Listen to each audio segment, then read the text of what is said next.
Olá, graça e paz. Boa noite. Às vezes na vida nós passamos por dificuldades, momentos em que parece que a nossa fé está diminuindo.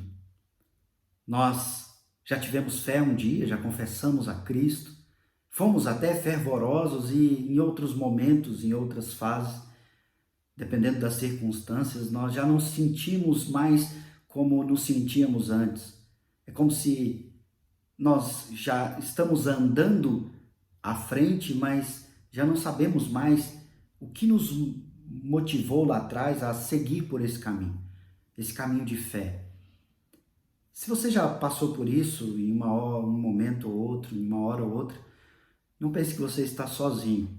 Isso acontece às vezes e as escrituras elas nos explicam sobre isso, nos mostram então o desenvolvimento da fé, não só como algo que você recebe no ato da sua conversão, mas como algo que você é exercitado e chamado a desenvolver ao longo da sua vida. Um texto clássico que diz que a fé não está baseada no seu poder pode te ajudar muito sobre essas questões e exatamente se você estiver passando por um momento como esse. O apóstolo Paulo, na carta aos Efésios, capítulo 2, verso 8, ele diz: "Pela graça sois salvos, mediante a fé. Isso não vem de vós, é dom de Deus." Efésios 2, verso 8. Nós somos salvos, então, pela graça, não tem mérito nosso. Essa salvação acontece mediante a fé. O meio é a fé. Mas, então, já que é pela graça, não há mérito, ele ainda diz: a fé não vem de vós, é dom de Deus. A fé, então, de fato é um dom de Deus. Mas nós temos uma tendência de imaginar que essa fé, então, é como um pacote que Deus nos dá no ato da nossa conversão e pronto, aquele pacote está ali. Você tem toda a fé contida num pacote e pronto. Veja, nós temos na própria Escritura, na carta aos Hebreus, exemplos de fé. Ele explica sobre o que é fé, mas ele mostra exemplos de pessoas, ele chama de antigos, né, os nossos pais, os patriarcas na fé, dizendo que esses foram provados e aprovados no desenvolvimento da sua fé. Ele diz, primeiramente, que a fé é a certeza de coisas que se esperam, convicção de fatos que não se veem. Isso está lá no capítulo 11 de Hebreus. E então ele fala que nós entendemos pela fé que é verdadeiro o testemunho de que Deus criou todas as coisas, o universo, o princípio de todas as coisas por sua própria palavra, que ele fez com que coisas que são visíveis a nós, coisas que nós tocamos, vemos, contemplamos, elas vieram de coisas invisíveis. Veja, se você tiver esse entendimento, você já está num patamar altíssimo em relação a outras pessoas que contemplam, por exemplo, o Sol, a Lua, o funcionamento das galáxias, das estrelas, das estações, o movimento de rotação, translação e tem pessoas que não têm fé e elas simplesmente olham, essas coisas são perceptíveis, elas estão lá, elas podem ser comprovadas, você pode observar, você pode contar as horas, e você pode contar os dias, amanhã e depois, mês que vem, ano que vem, daqui a 10 anos, 20 anos, isso é comprovável, é observável, mas essas pessoas então chegam, constatam isso, mas quando entra num aspecto de compreender que essas coisas visíveis vieram daquilo que é invisível, surge um grande dilema. Será? Mas eu não consigo crer, alguns dizem. Mas então você que é crente, crê. E aqueles que não creem olham para você e por muitas vezes dizem que você não anda bem das suas faculdades mentais. Você anda como um louco, crendo em coisas que você não vê. Isso é fé. É a certeza de coisas que se esperam. Convicção de fatos que não se veem. Você foi salvo mediante a fé. E isso não veio de você. É dom de Deus. O autor aos Hebreus, ele explica essa fé, mostrando para você tão grande ato de amor de Deus por você, dizendo que agora você deve se exercitar nessa fé.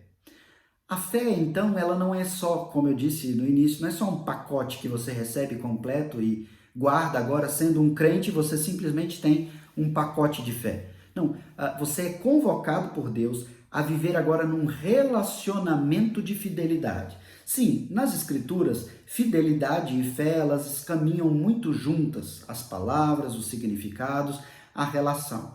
A fé é algo que está ligado à sua disposição mental sobre algo. Você tem uma disposição mental para crer, seguir aquilo.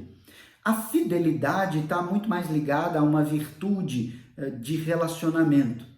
Deus, então, nos dá a fé como um dom, e assim nós somos salvos, e Ele nos convoca a viver em fidelidade a Ele, ou seja, no exercício de fé. Um dos exemplos que o autor aos Hebreus nos dá, lá no capítulo 11 de Hebreus, é Abraão. E ele, então, cita Abraão como aquele que, pela fé, obedeceu. Veja, Deus, que é algo intangível, algo invisível, e ele deixa isso claro desde o princípio da criação. Ele sempre diz, não façam imagens, não me adorem por meio de imagens, porque eu não posso ser imaginado visivelmente, eu não tenho um formato, eu sou espírito, e então toda essa ideia só poderá ser contemplada em Cristo, que é a imagem de Deus, mas isso é assunto para outra devocional. Veja, Abraão, que não tinha ali Cristo na sua frente, conversando com ele, Abraão, que não tinha Deus no sol ou na árvore, ele simplesmente crê. Isso é dom. Deus, que não pode ser medido, que não pode ser contido, que é onipresente, simplesmente convoca Abraão, chama a Abraão e Abraão obedece. Ele sai de um lugar e vai para outro, muda totalmente a sua vida por algo que ele simplesmente crê. Certamente as pessoas olhavam para Abraão e achavam ele, naquela ocasião, um louco. Mas aqui, quando a carta aos Hebreus é escrita, aqueles aos quais o autor escreve, eles não tinham Abraão como um louco, eles tinham como um pai na fé. Eles se espelham, eles admiram. E o autor aos Hebreus explica no capítulo 11 sobre fé, evocando esses pais, para que nós entendamos o que é fé e esse nosso chamado a viver em fé, ou seja, andar em fidelidade no relacionamento com Deus, porque Deus é fiel, nós então vivemos em fidelidade a Ele. Esse aspecto, o entendimento desse termo, né, Deus é fiel, está intimamente ligado a tudo isso que eu estou procurando estimular na sua mente, no seu entendimento. Por que Deus é fiel? Porque Ele não muda. Você pode confiar nele. Se Ele disse, vai acontecer. Ele não é um Deus qualquer que pode ser contido, mudado, que se arrepende do que disse, que faz uma promessa e depois muda. Nós é que constantemente caímos no pecado da infidelidade para com as outras pessoas. Mudamos de ideia e não cumprimos aquilo que prometemos. Veja, é muito mais natural para nós não exercermos uma vida de fidelidade do que a vida de fidelidade. Mas Deus, então, conhecendo o nível da queda que o pecado causou nos nossos corações, Ele coloca em nós o dom da fé. Ele nos dá a fé. Isso é um dom de Deus. E então nós somos salvos pela graça, e então nós agora, mediante a fé, cremos, confessamos e vivemos pautado nisso, confiando que Deus é fiel, que Deus é imutável, que Ele é justo, e nós respondemos a isso. Ora ou outra, nós vamos ter momentos de dúvida, momentos de fraqueza. O próprio Abraão, que é um dos exemplos em Hebreus 11, A partir do verso 8, ele é citado como alguém que foi chamado, obedeceu. Nós sabemos que Abraão, ele nessa vocação, nesse chamado, ele teve momentos em que ele duvidou. Ele duvidou, por exemplo, que ele poderia ter filho àquela altura. A sua esposa riu, como se aquela promessa fosse algo completamente louco, impossível.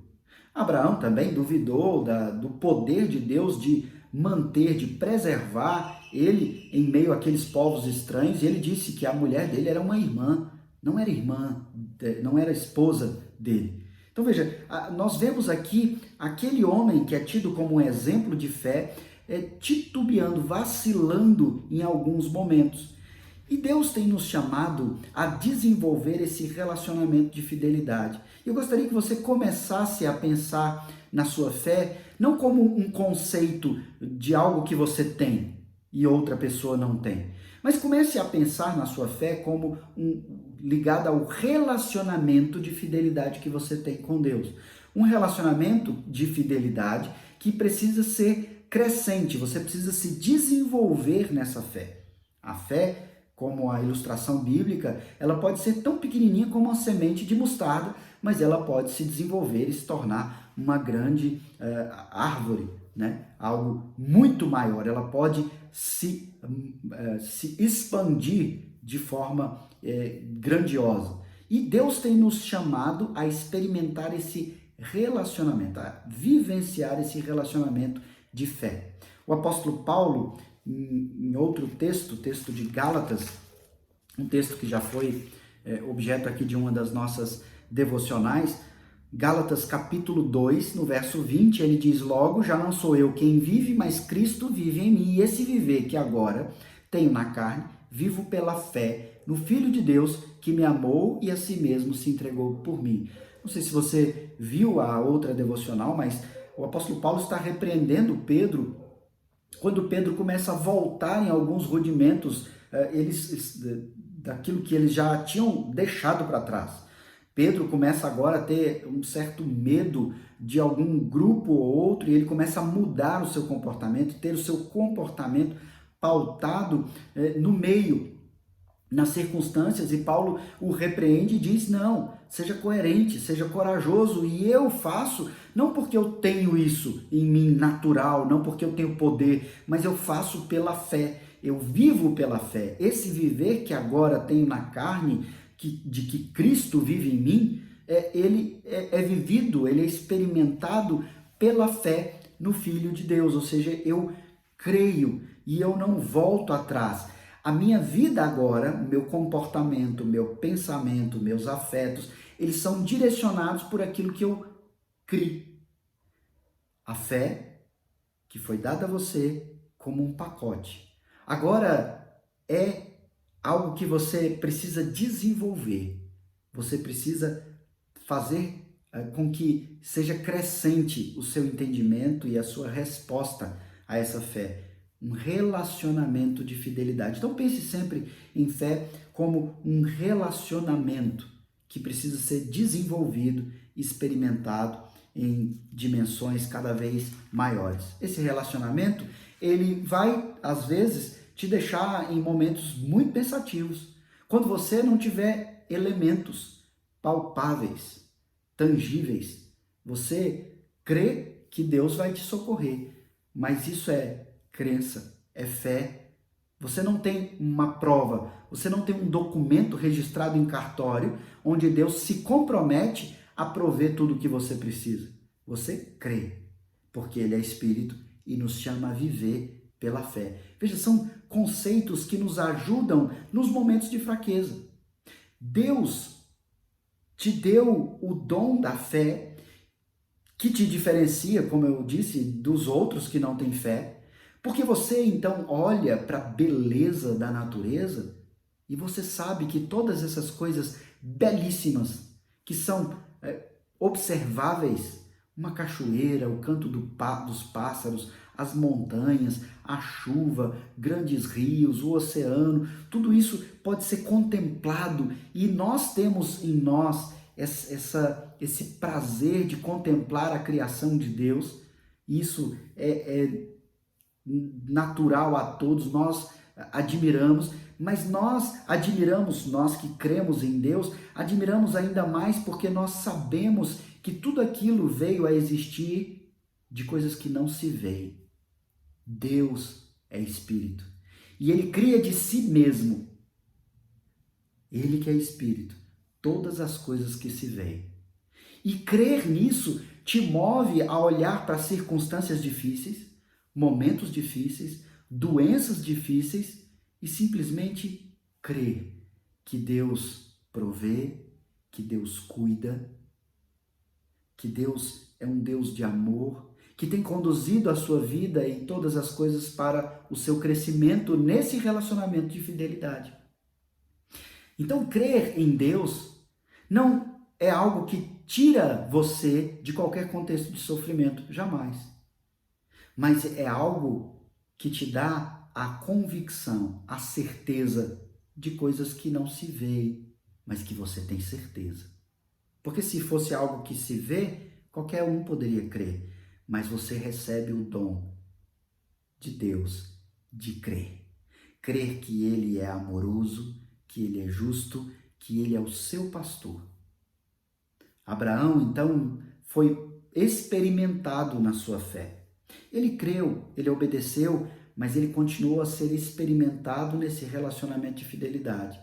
Até que nós observamos lá na carta aos Hebreus, ainda falando de Abraão, capítulo 11 de Hebreus, verso 17, diz: pela fé, Abraão, quando posto à prova, ofereceu Isaque. Estava mesmo para sacrificar o seu unigênito, aquele que acolheu alegremente as promessas. A quem se tinha dito: em Isaque será chamada tua descendência. A promessa de uma descendência gigantesca. Aquele que duvidou ter um filho, 2 filhos, agora é alguém que experimenta a certeza, a convicção de que ele teria uma multidão de filhos. E esses filhos são chamados de filhos na fé. A fé é um dom, mas é um dom que Deus te dá para que você frutifique com ele. Não é algo que você deve emoldurar e pendurar na parede como um troféu e dizer: eu tenho fé. Não, é algo com tamanha utilidade que Deus te concede para que você se exercite, experimente, vivencie. E é exatamente a fé que é dada por Deus que fará com que você enfrente toda e qualquer circunstância em toda a sua vida com perseverança, sem abandonar a fé em Deus. Se você não exercitar a sua fé, certamente você será ainda mais provado, mais provado, mais provado. Exercite a sua fé, busque em Deus esse crescimento, essa certeza de coisas que às vezes você não vai conseguir explicar, mas você sabe que é Deus que tem cuidado de você em todos os aspectos. Que grande bênção, meus irmãos, ter a fé e ter a oportunidade de crescer na fé, sabendo que Deus quem nos deu e Ele é quem há de nos sustentar de fé em fé. Que maravilhoso, que confiança. Espere em Deus, ore sempre ao Senhor, coloque os anseios do seu coração sempre diante dele, mas sempre buscando, como nós refletimos na devocional de ontem, buscando o reino dele, a justiça dele no seu coração, no desenvolvimento da sua fé, nas circunstâncias que você tiver. Eu quero orar nesse sentido, pedindo que Deus nos aumente a fé, nos faça crescer em fé, para a glória dele e para benefício nosso. Vamos orar? Senhor Deus, Pai de amor, nós louvamos o teu nome. Nós te agradecemos, ó Pai, porque o Senhor nos concede a fé e nos dá também, ó Pai, a tua palavra, as escrituras santas e sagradas, inerrantes, ó Pai, para nos explicar o que é isso que acontece dentro de nós. Essa fé, essa certeza, essa convicção, ó Pai, que nos chama a um relacionamento de fidelidade com o Senhor, a ser experimentado, a ser vivido. Ó Pai, nós temos tido muitas oportunidades de nos exercitar em fé. Pedimos então que o Senhor nos abençoe no exercício de fé individual e da tua igreja, ó Pai, do corpo da tua igreja. Ajuda-nos, ó Pai, a como um corpo crescermos na fé, a experimentarmos mais passos largos de fé, a experimentarmos uma convicção cada vez maior sobre as coisas que nós não vemos, mas que nós firmemente confiamos, cremos, esperamos. Abençoa-nos, ó Pai. Abençoe a nossa irmã Célia, ó Pai, que está internada. Nós clamamos pela saúde, pela recuperação dela, contaminada por este vírus. Pai, clamamos pela família da Alessandra, ó Pai, e especialmente pelo pai dela, seu Balduíno, ó Pai. Clamamos pela plena recuperação dele, na fala, nos movimentos, no entendimento. Pai, abençoe para que ele consiga dia a dia se alimentar cada vez melhor. Pedimos, ó Pai, a tua bênção sobre a nossa irmã Aldelita, sua irmã. Pai, elas que estão longe de nós fisicamente, mas clamam, ó Pai, pela tua bênção, a tua condução, o teu discernimento, ó Pai, para pautarem as suas atitudes e seus passos em fé. Abençoe a Amanda, ó Pai, que está ainda doente, com dengue, e tantos irmãos, ó Pai, que têm passado por diversas aflições, preocupações, anseios. Abençoa-nos, ó Pai, e pedimos, nós que cremos naquilo que não vemos, pedimos que o Senhor tenha misericórdia do nosso país. Que o Senhor tenha misericórdia, ó Pai, do presidente do nosso país, da equipe que o acompanha. Pedimos, ó Pai, que o Senhor tenha misericórdia dos líderes em geral, dos deputados, senadores, juízes, ministros, ó Pai, todos aqueles que estão com a missão de conduzir o país em meio a tantos desafios que o pecado conduziu o nosso país aonde ele está hoje, ó Pai, em corrupção, em má infraestrutura, condições financeiras. Tem misericórdia de nós, ó Pai, o teu povo que está neste país e que clama pelo teu cuidado, misericórdia e bênção. Exercita-nos na fé, ó Pai, de forma que nós sejamos aprovados. Então experimentemos, em medida cada vez maior, o fruto do Espírito em nós, pela fé. Oramos assim em nome de Jesus. Amém. Que Deus te abençoe. Tenha uma ótima noite. Até amanhã.